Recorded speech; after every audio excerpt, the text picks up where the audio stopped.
Hello and welcome back to Deadfire. So, we're going to go back to Navigator. We have explored the areas we were aiming to explore. We've done mapping the archipelago, so we've got to return to Sansa. And I want to just do a quick quest recap, because we've got a couple that we've completed, and I want to see, you know, where we need to go from here, basically. So, this one we haven't done. This one we haven't done. Salt in the Wound, haven't done. Bounty, Merrill the Mad, have done. Have to return to Aboko. Aboko is in the Wild Mare. We'll get another bounty from him. Painted Masks, wait for a Loth.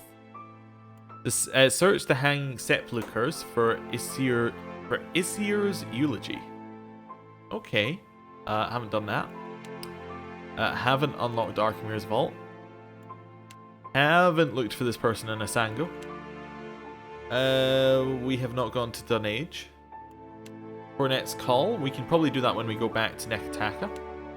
Port Mage, yes, of course. Take Zoti to a Luminous Adra pillar. Now I know where there is one. There's one in Port Mage. We could actually head there first. Go there first. Just in case we can go there. I don't know if we can or not. Help her find Oswald and Old Elves. That's in Karatapu Chapel. Which is in Nekataka. Oh, it's an island to the southwest of Nekataka. Okay. This bounty we've done. Disrupt the Luminous Adra at Kokokohara. That's the second place I'd go for Luminous Adra if I was looking for it. Skipping ahead. Haven't done that one. Haven't done that one. Haven't done that one. Yeah, haven't done those. Haven't done that one. Haven't done that one. Haven't done that one. Well, I mean, I have done that one, but there's nowhere to go on that one. Right. Let's head to, oh wait, I can use known locations and head to Port Mage. Yes. Cool. That's what I'm looking for. Right. I do like that when you want to go somewhere, you can just like say, I'm gonna sail here. I'd like to leave town on foot. So you gotta go all the way through the town. Which is fine. Then we are aiming to head out this way. To the Iguithan dig site. Except I did not bring Zoti with me. So we're actually going to go back to Port Mage. Leave by sea. Choose the correct people. Go back to Port Mage. Yeah. Would be nice if you could change yours while you're on foot, but I understand kind of the reasoning. So, those two, obviously. Let's take Maya, because we haven't taken her anywhere yet, and... I'm not going to take Palagina, because that's just baiting. Let's take a Loth. Yeah. As in, taking Palagina is just like, hey, why don't we take her somewhere she's really not going to enjoy? And see what happens. They already had a falling out. We'll leave that for a little bit.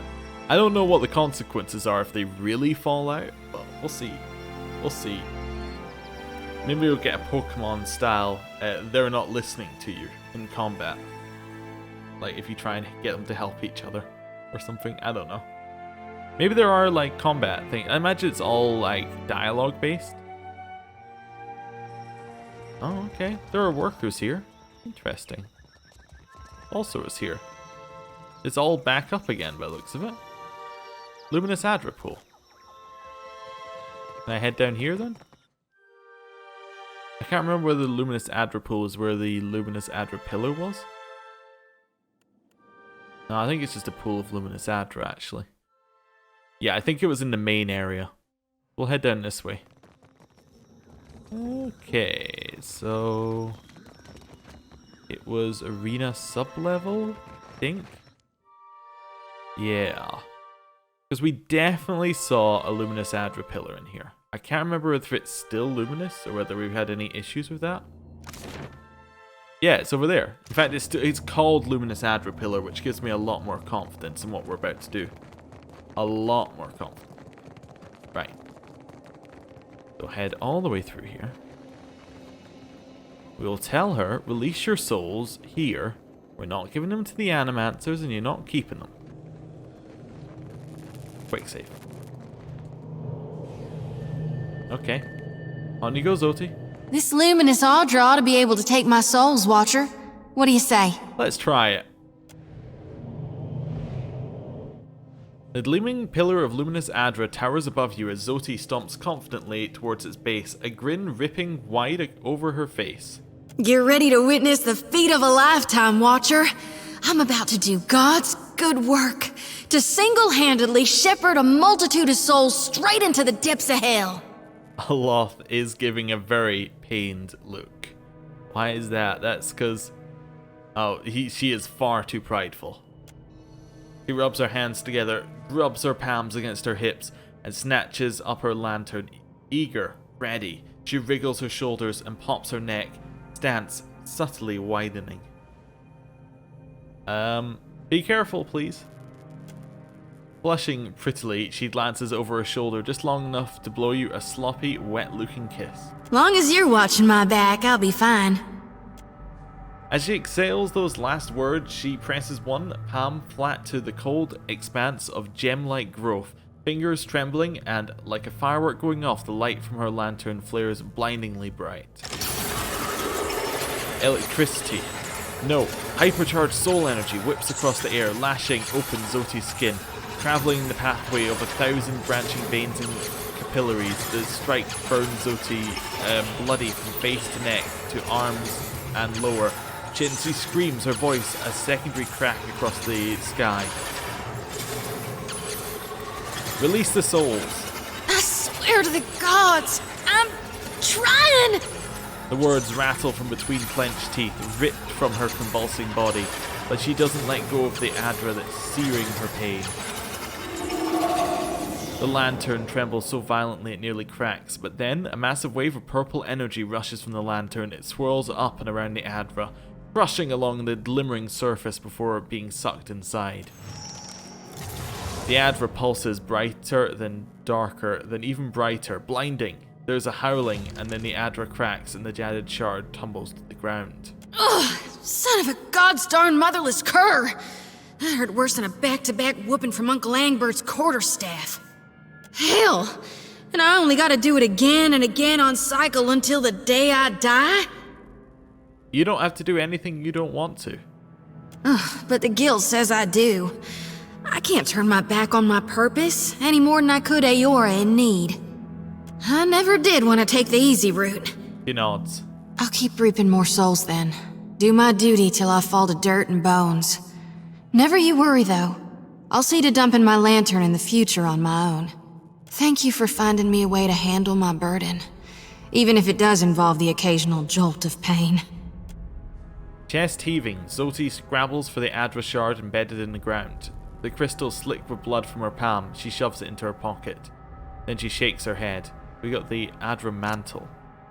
This small shard of Luminous Adra glows with soul energy, though obviously shorn from a larger piece. It has the appearance of being tooled, as if though for a specific purpose. Perhaps this could be used to improve upon Zoti's lantern. Darn if I don't feel so light I could float away. Zoti casts an odd look to her darkened lantern before turning you a whimsical smile. Doing any better? My bones are still a little jangly, but yeah, I think I am. I don't know if this is what Gon planned for me, but I'd like to think we did right by these souls. We're bringing light to the darkness, ensuring spring follows the coming fall. She dusts her hands on her hips before setting off at a determined clip. Nice. Okay, now her thing does have like a little plus next to it. So I could use the Light of the Dawn. I could use one of these plus 3,000 to get a bonus. So either Light of the Dawn Star, which is not finished, and 10% resistance against spells, which and it gives nearby allies a chance to resist incoming. Oh, it's an aura, and it increases with the wielder's religion, or Threshing Aura, which increases damage. Oh. Okay, neither of which are actually got any symbol on. I'm listening. Not a problem, Captain. Okay. He's got one level of system shock. Okay. That's fine. Now, I think I don't know whether this game has it, but Pillars 1 had permadeath as an option. It would be interesting if somehow you'd managed to reach an Adra pillar, you had her at 3 injuries, and then you went to the, like, thing and it just killed her. I don't know. I don't know if I'm not 100% sure that there is permadeath as an option in this one. There might be. There might be. It's probably like a side option or Path of the Damned or something, which is their highest difficulty level. But I can't quite remember. Maybe I'm not remembering the first. No, I'm remembering the first one, right? Because the first time I played it, I was like, oh yeah, I'll play it with permadeath, and then I just lost a character and was like, oh. I think I did that. Yeah, I'm sure I had a character just explode on me. I was like, oh, that's the end of them then. Right. Oh, can I just say, take me to Nekataka from here? Where are you going?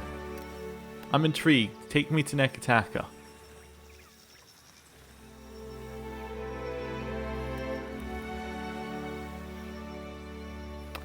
Okay, so it just doesn't work? That's fair enough. Port Mache? Yeah, I'll take me to Port Mache.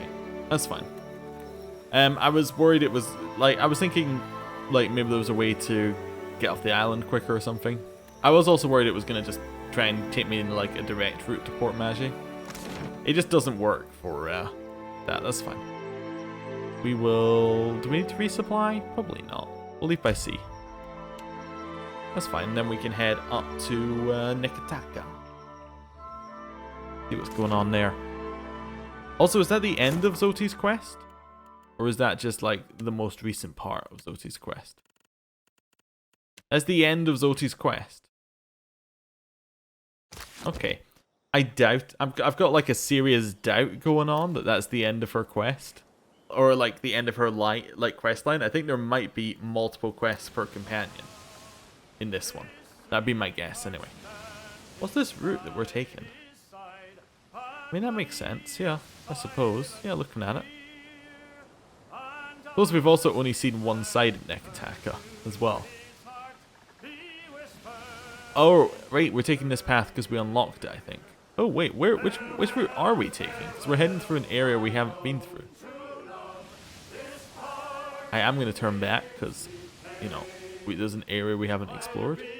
But I was fairly certain there was going to be nothing there. Take me to Nekataka. Thank you. Alright. What have we got there? We got the Veiling Company one. We've seen a couple of times. You hear a knock at the door to your quarters. A crew event. Unexpectedly cold wind blows from the deck of the ship, and even after several hours it has not abated. Old Egram sheepishly knocks at your cabin door. When he enters, his skin is pale, his brow dotted with beads of sweat. I'll beckon your pardon, Captain, but this is an ill wind sent by Andra. We've sailed too long without offering her tribute. She's sure to punish us if we don't give her what she's due. He tilts his head towards the hatch, beckoning you to follow him onto deck.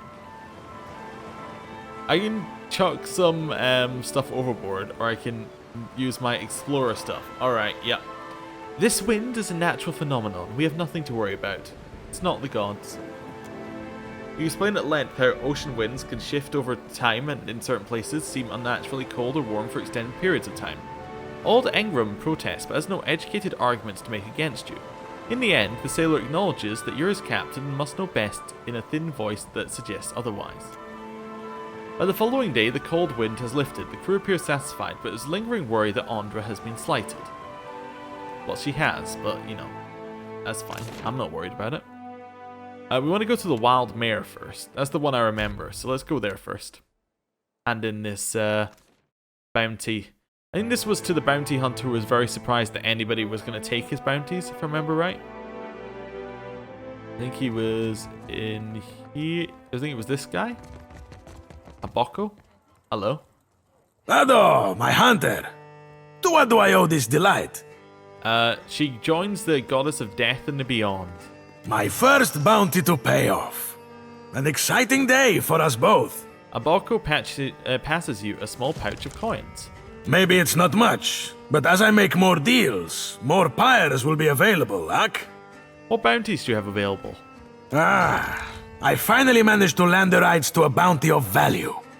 You may not like it. There is a thirsty drake who roosts near an oasis northeast of Magia Island. An important site for refilling canteens.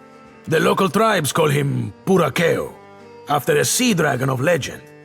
Even so, they have no love for this water thief. Yeah, killed it already. Here's your thirsty drake.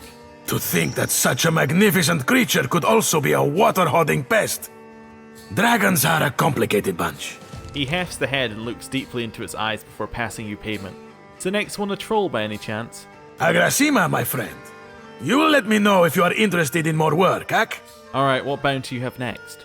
A marauder gang boss called Nomu broke free of custody along with the rest of his plunder buddies. It is said they wasted no time getting up to their old tricks. Prison is too kind for a pirate, so there is a bounty on Nomu's head. He and his ilk fled to the wilderness north of Neketaka. Alright, fair enough. Right, well, I actually finished a couple there. How rich are we now? Oh, we have enough to upgrade the lantern. Wait, can we upgrade the sickle? No. Well, that tells me that we're going to need the awakened... Yeah, okay, we're going to need someone to upgrade the sickle at some point. I get it. Okay.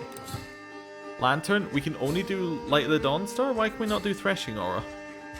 We have everything we need for this one as well. Or maybe you need both. Like, you need a Luminous... It's like a line thing. You get that one, you get that one, then you get that one. Let's get Light of the Dawn Star. Let's enhance it.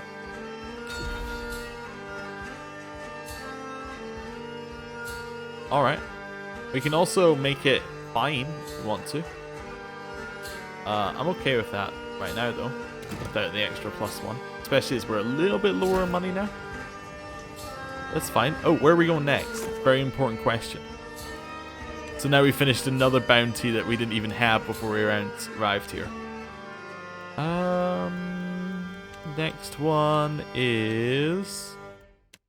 the Sansa in Queensborough. Yeah. That's the next one.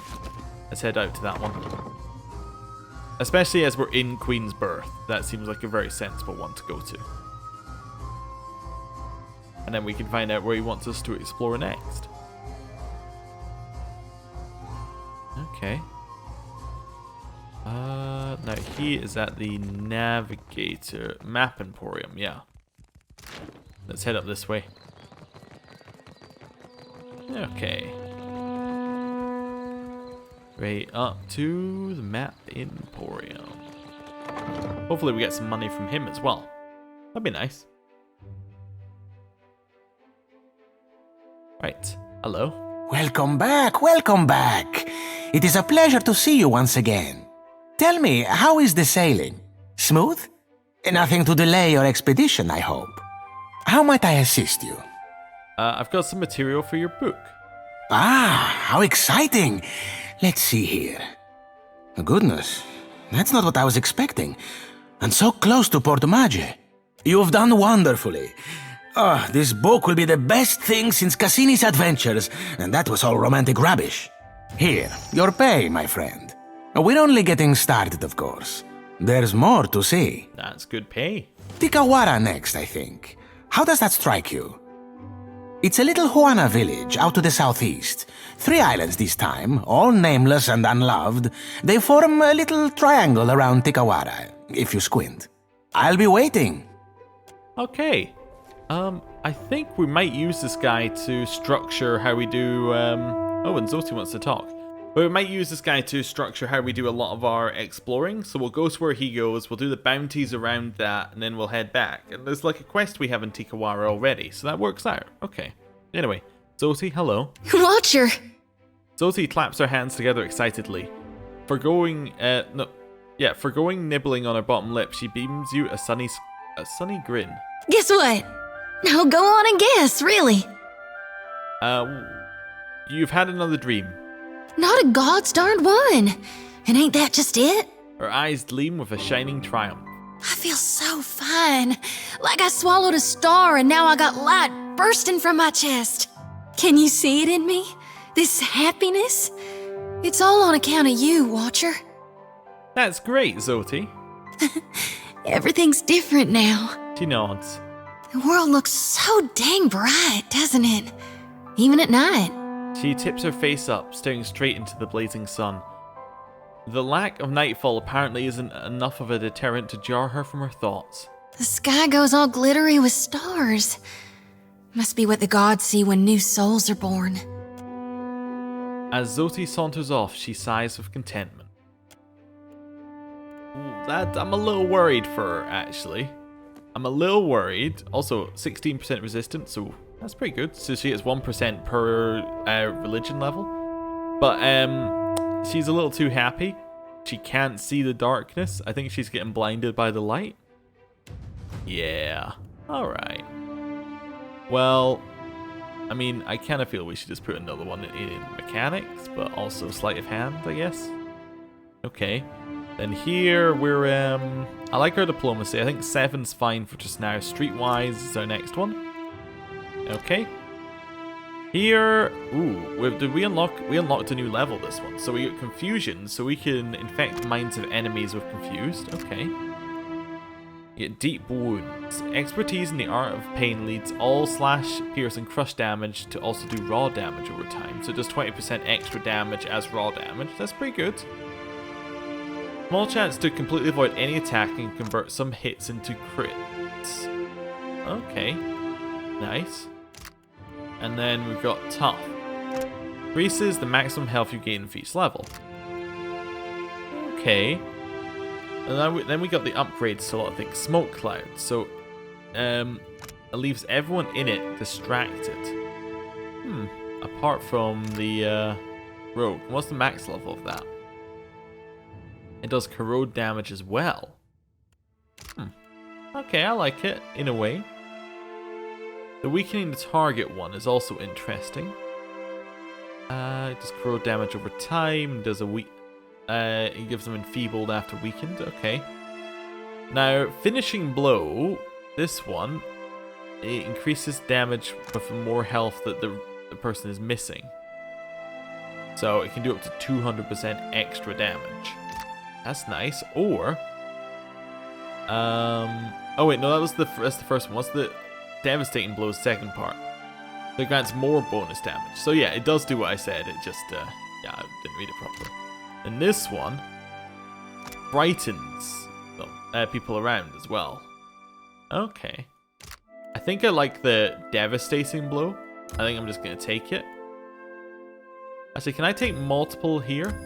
No, I can only take one. Okay. Just thought I'd check. So, upgrades. So this one, break the bell. Two-handed staggered effect upgraded to dazed. Nope. Ring the bell. One-handed damage over time effect lasts twice as long. Okay, or ranged weapons now also gain bonus damage. How much? 20% bonus damage. I like pierce the bell. I'm going to take those. We're going to increase our damage. Yeah, I like it. We're a little bit more of a damaging force. Edier, our tank. Explosives, so we've got them both up to 6, and then we'll get his intimidate up to 6. Here, okay, so wait, does he already has these stances, doesn't he? Or is this an upgrade to the stance? Let me just, alright, these are upgrades to the stances. Enemies that disengage from the fight are immediately attacked and prone if successful. I like that. We never use this one. And then Conqueror stance. When hurt or above, the fighter's accuracy bonus increases. When bloodied or below, the deflection bonus increases. Okay. I quite like Guardian stance's upgrade. This one's more health, which also seems good. Uncanny Luck also seems good. Increases deflection by 4. I think I'm going to take health and deflection. Just make Edier incredibly tough. Yeah, make him hard to kill. That's his job. His job isn't really to use abilities, it's to just stand there and be hard to kill while engaging as many enemies as possible. Zoti, you can have an alchemy, even though we have another alchemy in the party. Still seems alright. Then I think I'm going to push another one into religion, especially now that religion buffs one of her abilities. That seems good. Then we get to choose one ability for one class. I don't know. Let's have a look at Monk first. Disrupt. We can stun an enemy. That sounds useful. I barely use their monk abilities, and I should get something that's worth looking upon. Although that's 50% chance to reflect against ranged attacks, which is also interesting. I'll take the stun. Gives us an ability to use, means I might use monk abilities. I keep forgetting she's a monk as well. Probably should have just made her pure priest, but let's not go into that. Although maybe she's stronger in combat or something because of it. I mean, she does get more passives, like, that probably help from this side, although... Yeah, I don't know. She got the shield from it, which I guess is good. Here, level 3 is okay for her. I think we need another level 2 ability for her to use. I don't know. Giving nearby people resolute. Increases their resolve. Okay. Which increases their will. Like, I think I might just take a standard bonus on her on this one. Yeah, let's take...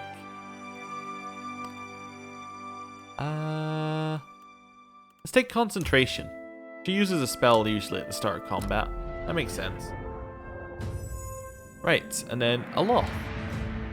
So Aloth, he's getting an Arcana, because he's Mr. Arcana, and he's getting Metaphysics. Right, next level of spells for Aloth.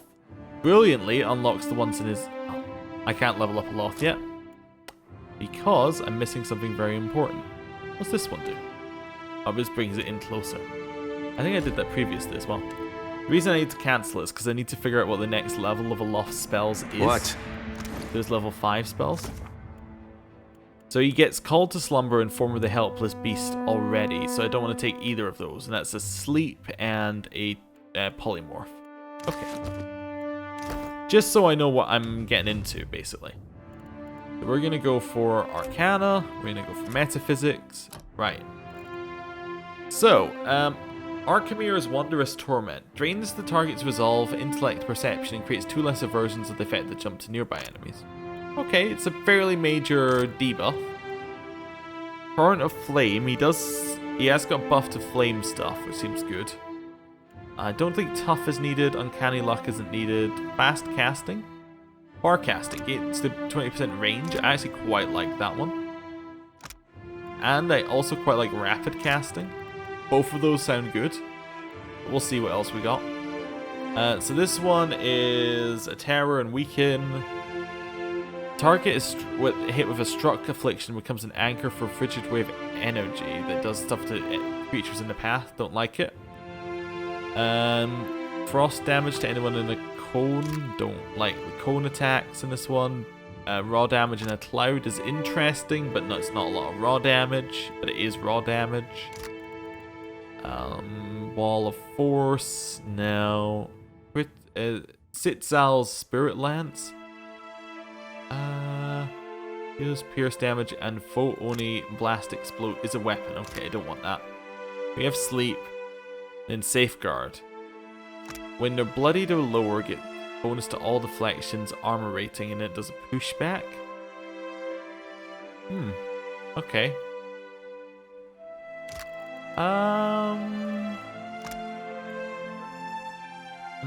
What am I gonna do? I think I'm gonna take both of those. What is Torrent of Flame? So it's a flame around the cat. So all of these are a little bit rubbish, actually, in what they do. I mean, the raw damage one is interesting. This one is okay, but it's like cone. I don't want cones. Yeah, I guess we already had the sleep, and the polymorph is also interesting. But yeah, I think far casting and rapid casting is probably the best way to go there. Cast faster, cast further. Can't really beat that. Little quick save, so we don't have to do that again. Quests.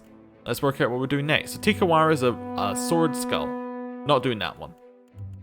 I could change the grouping. I almost want to turn grouping off and just sort it entirely by difficulty right now, but that's fine. So Namu the Marauder is northwest and Nekataka. So he's on Nekataka Island. Okay. Laro is south. Found crowds at the tavern, the southwestern bridge, and behind the district's waterfall. We could do that one as well. That seems like a good one. Man in Chimes. So let's go to Dunage. I don't know where Dunage is yet. Sango not doing. Gwyffin in the Undercroft. We could do that one as well. Definitely. Learn about Poko Kohara in Tikawara. Yeah, okay. That's fine. So that's for the Royal Deadfire Company. Yeah, it's the Royal Deadfire Company. That's fine. Find the ancient temple near this place. That's southwest. That's also on the island. Alyssa Wave Skipper. We gotta go to Brass Citadel, so we'll do that as well. Do that one first. So go to Brass Citadel. Then explore for that person that we're looking for Salt in the Wounds. And then have a look around the island. Although, we can probably... Prowser Tavern, Southwestern Bridge, behind the district's waterfall. Which district is it? He's in Queensbirth. Alright, yeah, so we should look for him first, because we're already in Queensbirth, and then we'll go to Brass Citadel later. That's fine.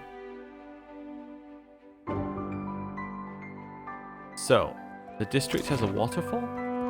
Hey, it's up here. I've never been behind there. That's an area we missed.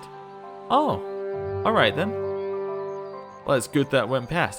I think I went into the Bardato estate. I could be wrong though, but we'll go into it at the end of this quest anyways. Someone's coming, they shouted. It's a quick save. Against the backdrop of jeering youths, a young woman raises her arms with an air of practiced drama. Before her, two men stand across from each other, mirroring scowls. You both attest that you have made all possible efforts to come to a peaceful... The woman trails off as you approach, and you find yourself the sudden target of the crowd's attention. I did not send for anyone to preside over our contest. Oh, there's Laro. We found him. No? You didn't hire a bodyguard, coward. Ooh, and the Valeras. That's another house around here. Okay. We have business. What do you want? Oh, are the Lyras the ones who mentioned the Dorman Elves? So they're probably like the Rogue House? Or the, like... They're definitely they're the sketchy ones, although they're probably all sketchy. I'm here to fetch Laro. Nira is looking for him. But actually, no. We want knowledge. We want to investigate. I want to know what's going on here. This doesn't concern you. We've come to settle a challenge. Before he can finish, Laro quickly speaks up. Psst. What's your words, Oaf? You want the Juana to know we're dueling? My bad so to the tribals. We should be free to settle matters on valiant terms. Orzo glances in your direction with annoyance. Small wonder the old empire collapsed in civil strife if this is the Valian way. He sneers. And how do your colonies fare, Adiran? Orso narrows his eyes at Loth. Laro, what say you? We are civil enough to kill each other without making an incident out of it. Oh, okay.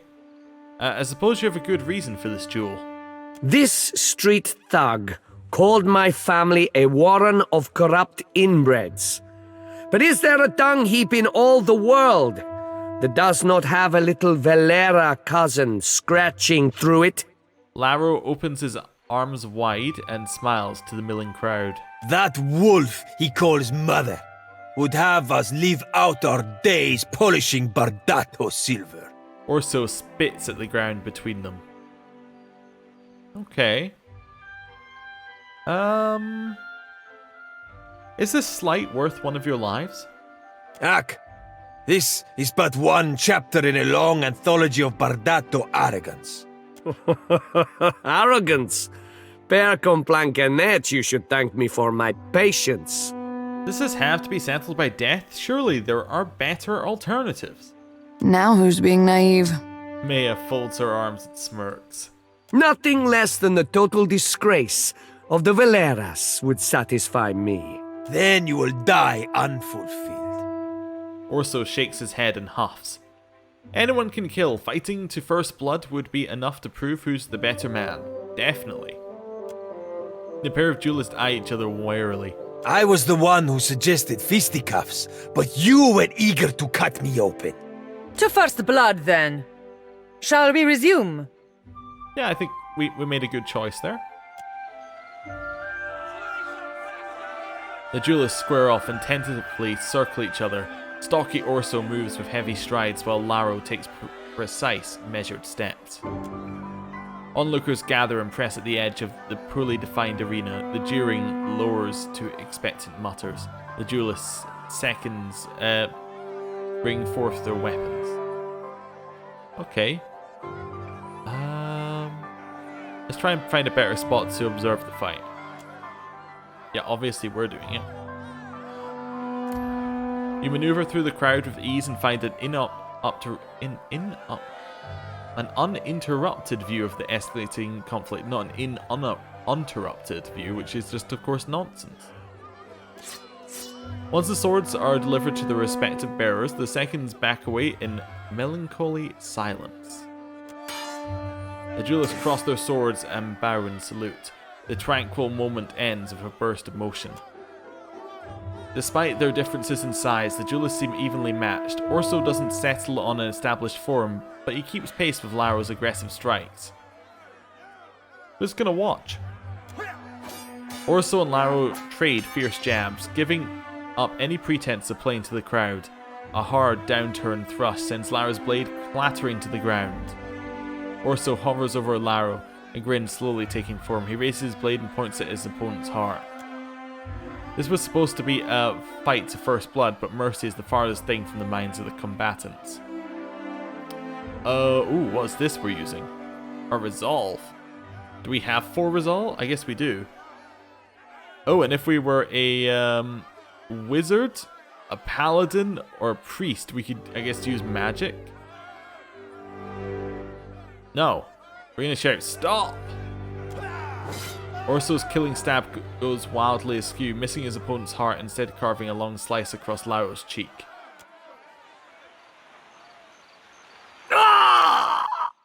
Laro falls to his knees, clutching at his face. Not so pretty anymore, Postenago. Orso wears an accomplished grin. Laro, go and find your sister so she knows you're alive. This does not end here, Valera dog. Laro wipes away a line of blood and casts it to the ground. Just make sure the other Bardatos learn from your example. Orso nods and signals for his attendant to depart. Okay, well, I think we did well. Personally, I think we did well. I mean, we can see. Oh, we've got to investigate the feud now. Well, I suppose we could do that. I mean, all we've got to do is hand a bounty in, so... Let's head to the Bardato estate, see what's going on. Like, that's the rest of things we need to do is hand a bounty in. That's what I'm meaning. Not all we've got to do for this thing, obviously. This thing, we've got to talk to them. Okay. Oh, we haven't been here before. There's Laro. Let's head to the person who gave us the quest first. There's Nira. I do want to just have a look. Because apparently this isn't stealing. Yeah, okay. The title. The Edir Empire Part 2 Expanding Borders. In 2602 AI, Adirian explorers returned from over the ocean telling tales of the ruins and treasures there and of expansive fields that were perfect for growing vorlas. The explorers wanted the Furcoinying that the locals warned the Furcoinying that the locals were not friendly to outsiders, but the Furcoinying, seeing this as an opportunity to extend his empire and secure trade on another continent, sent more explorers. Over the next 20 years, the area that would become the Deerwood was investigated, mapped, and colonized. In 2623, the first permanent Adirian colonial settlements were established. Vorla's fields were set up north of the forests in the Deerwood, but between the conflicts with the Glenfathans and the War of the Broken Stone, it floundered. It wasn't until 2643 that the opportunity presented itself again. Some Aethosian pilgrims wanting to escape persecution established colonies in Vorla's farming operations in the territories of Ressurecting. With Grand Valia on the verge of collapse, and the Furcoining wanted to ensure his hold on the purple dye trade would be established. He encouraged the settlement and even paid to have the pilgrims set up in the New World. Because the Furcoining was still trying to secure his name in the purple dye trade, he was unable to properly respond to Admeth Harrit when he issued his ultimatum. To avoid rebellion and leave himself time to oversee the Vorla's farms in Ressurecting, the Furcoining relented and made Admeth a grief palatine. In return for this concession, Admeth spent time and resources in the Deerwood's trade and shipping routes, benefiting the Furcoining with increased income. For 7 years, the Deerwood provided Edir with steady income, leaving the Furcoining time to ensure his trade system in Ressurecting was strong. With the Furcoining's attention elsewhere, Admeth issued the 10 Years Treaty, ending slavery in the Deerwood and permanently removing one of the revenue sources provided by the Deerwooden explorers, the artifacts from the ruins scattered throughout the Deerwood. At this point, the Furcoining's word meant almost nothing to the citizens of the Deerwood. Admeth Harrit had replaced him as the true leader. In orders to undermine Admeth's standing, the Furcoining found allies willing to explore the ruins against the treaty's conditions and plunder them. Soon Edir again had a supply of artifacts to sell. When his agents were eventually caught, the Furcoining distanced himself from the operation, certain there would be no way to link him back to the proceedings. But the Grief, using means provided to him by Glenfath and allies, discovered the evidence needed to prove the Furcoining was behind the plunders. The conflict that arose from this revelation led to Admeth declaring independence for the Deerwood in 2668 AI. After a bloody 4-year-long war that resulted in the death of Admeth, the Furcoining relented. Trying to keep control of the Deerwood had become too costly. He signed treaties with the new Duke of the Deerwood and returned his attentions to Ressurecting, redoubling efforts on the Vorla's trade, which is still running today. Okay, cool. Consider it. Missives of the Hand Occult. Dearest brother, or was it sitter? Oh my god. My reading today has been awful. I've just been stuttering and misreading all over the place. I apologize. Dearest brother, or was it sister?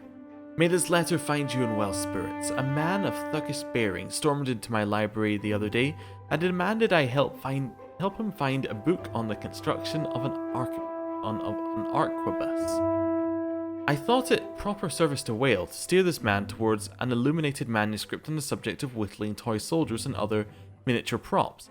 Unamused by my solution, I shrugged and said, "What is an answer without a question?" He did not find my spiritual rhetoric helpful or amusing, so he punched out 2 of my teeth. I trust your summer has been less tumultuous than mine. In more important news, my apprentice claimed she saw the eyeless face in a dream the other night. I admit I was so mad with envy that I refused to believe her. Well, forgive me for such a lapse in judgment. She described an Amawa of beautiful blue hues with featureless face surrounded by a swarm of eyes. No 2 eyes alike. She claims Whale ignored her questions, and she can't recall any specifics of what was said. In fact, my apprentice seems to have forgotten many things since before the visitations. She could not tell me where she grew up or what she liked to eat. At first I was so envious for having seen Whale with her own eyes, but it seems Whale's visit was to conceal, not to illuminate. I pray she endures this test of faith and can look back at the event and feel the joy of mystery. Was an answer without a question? Last week I felt the solution was ignorance. After Whale's visit, I feel a road without length is closer to capturing the riddle. I worry my apprentice will look back at her visit from Whale and feel cheated, robbed of some moment of clarity we all thought we were owed when we first joined. I tried to tell her that she was lucky, but she was too young to understand. What is an answer without knowing a question? May I be dead and my soul scattered to the winds before anyone knows for certain. Okay, interesting. Just telling us a little bit about Whale in an odd way. What we got in here? What did you find, Ishi? Ooh. A little bit further in. Come on, everybody. Okay, well. Everybody out. Yeah? I will I got walk in this. here alone. I have 2 things to investigate. First of all, They'll never know I'm here. I I see see where where you're going with that. pick this one. What did I tell you? To see what we got. Nah, don't need either of those. And then unpick that. This calls for a subtle touch. There. What did I tell Yeah, don't need either of those, but I'll take the experience. Consider it done. Yeah? Cool. Sure. I'm going to talk to Nira now, before we talk to anyone else. Right, hello Nira. Laro has returned to the estate intact. Perfetto. Nira loosens her grip on the ledger. Too much Bardato blood has been spilled in the name of Vengiata. Vengiata, a Valian term for vengeance. I get the feeling there's still some unfinished business. Ak, nothing has been solved, only delayed. Here, for your discretion. She passes you a pouch of coins and adds a short mark to her ledger before snapping it shut. You have not met Mother, have you? Nira thumbs her chin, leaving a spot of ink behind. I'm certain she'll have work for someone invested in the family. Ooh, invested in the family, are we? If I check our reputations, are they a reputation, or are they just a... They're not a full reputation, so they must represent another group. Maybe they're part of Nekataka or something, I don't know. Anyway, I do like seeing all of our different ones here. We're very benevolent. That's our main thing. The thing you should know is we're clever, benevolent, honest, and rational. To be honest, that fits us very well. And diplomatic. We're not cruel in the slightest. We've never been cruel. We've been a little shady at times, a little stoic. You know, a little bit passionate when it comes to it.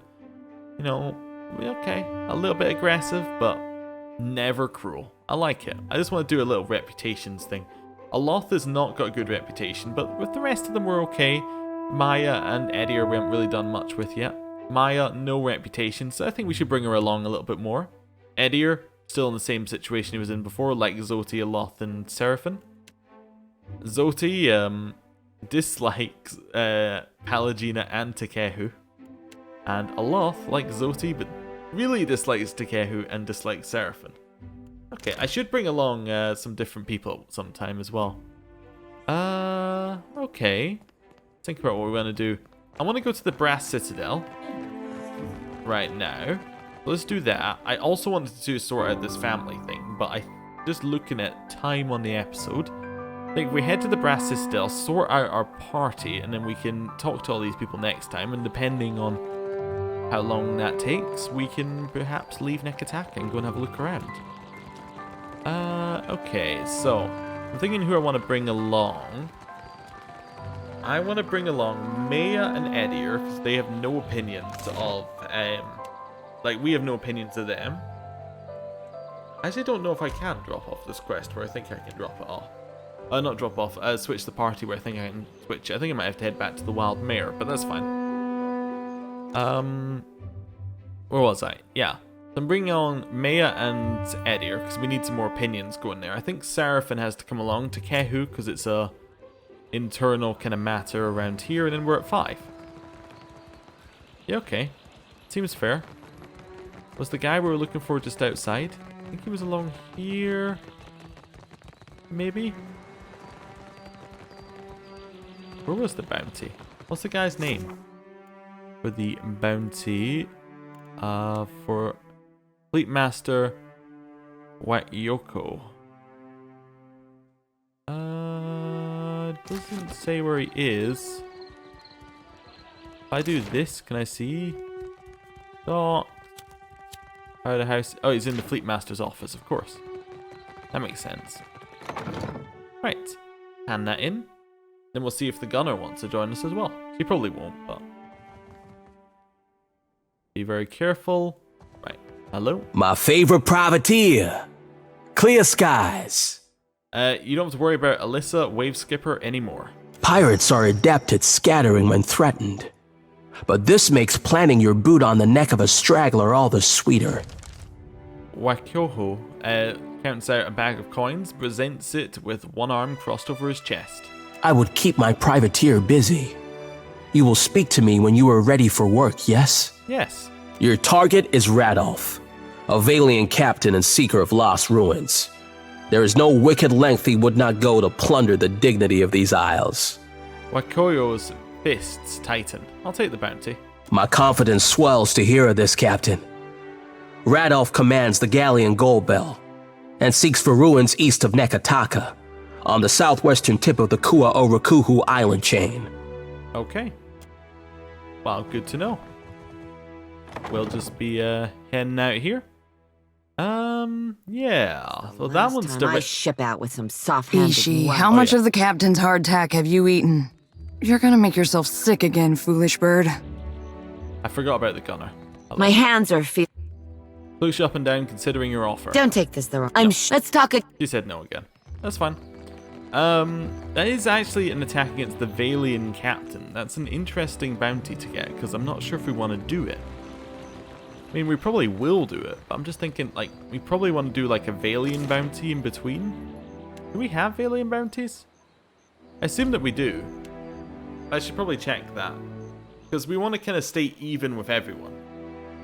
We don't want anyone to... Well, I mean, actually, ideally we'd like everyone to like us, but we don't want to have anybody hating us. Which the Valians might do if we do another bad thing against them. Let's have a look at this. Valian. No, the Valians still like us. That's okay. But you see, they all kind of like us apart from the Principe right now. But that could change. Anyway. Hello, I'd like to change my party. No. You see any... Yeah. Yeah, so I'm just going to ditch everyone so I can put them back in the order I want. So we're looking for Kehu, Seraphim, and yeah, we're good. If you want for company, look no further. It's an interesting group we've got together now. Oh, Maya wants to talk. Hello. I should come clean about something, Captain. Maya scratches the back of her head, sighing. Is this where you betray me, Maya? What? No, I mean... Perplexed, what? Maya shakes her head. Atsura didn't set me loose just so I could stay busy. Fact of the matter is, he gave me a job to do. I've got this stack of missives I need to deliver. Noble errand, right? She shows you a small collection of scrolls in her pack, all judiciously sealed with the sigil of the Royal Deadfire Company. The company has a lot of people working away from headquarters, and Atsura trusted me to get these in the right hands. I hope that isn't a problem. What's in these missives? A bit of everything. Shipping manifests, requisitions for supplies, work orders. Mostly work orders. You wouldn't believe how much paperwork it takes to run a navy. Anything else I should know about this job of yours? Reaching back to tighten her bun, Maya takes a moment to consider your question. Don't take it personally if I'm vague on some of the details. Atsura likes his discretion, even when it comes to boring bureaucratic stuff. I'll see that we make the deliveries in good time. Appreciate it, Captain. You'd be doing Atsura and the company a big favor. She grins. This one's bound for Harama, an acquaintance. Good sailor. He's somewhere off in Tikawara. He holds up a single scroll. And these are for Tuaha, an old friend stationed in Port Maje. You meet some strange types in the Navy. Alright, well that seems good. We can go with both of them. I had some questions. I've got some answers. I had no questions. Apparently. Yeah? Leave it to me. Right. Yeah, we're... Oh, yes. I remember what I was doing before we got distracted. I'm just going to set up our party, so... Probably...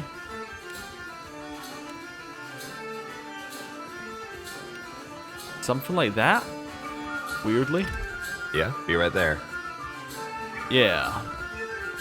Well, that looks about right. Although, probably what I should do... swap them around. I got this. Yeah, that looks good. So now we've got Seraphim kind of in close range, so he can use his blunderbusses. We've got what say? Takehu, where he can shapeshift and do stuff like that. Eddie at the front. Bird at the side, because it needs to get in melee range anyway. And then our two ranged at the back. And we can go explore off to the sides if we need to. Oh, yeah, I'm just going to switch Eddie or stats while I remember. Right, well, I think I'm going to end the episode here. Thank you for watching, and I will see you next time. Goodbye.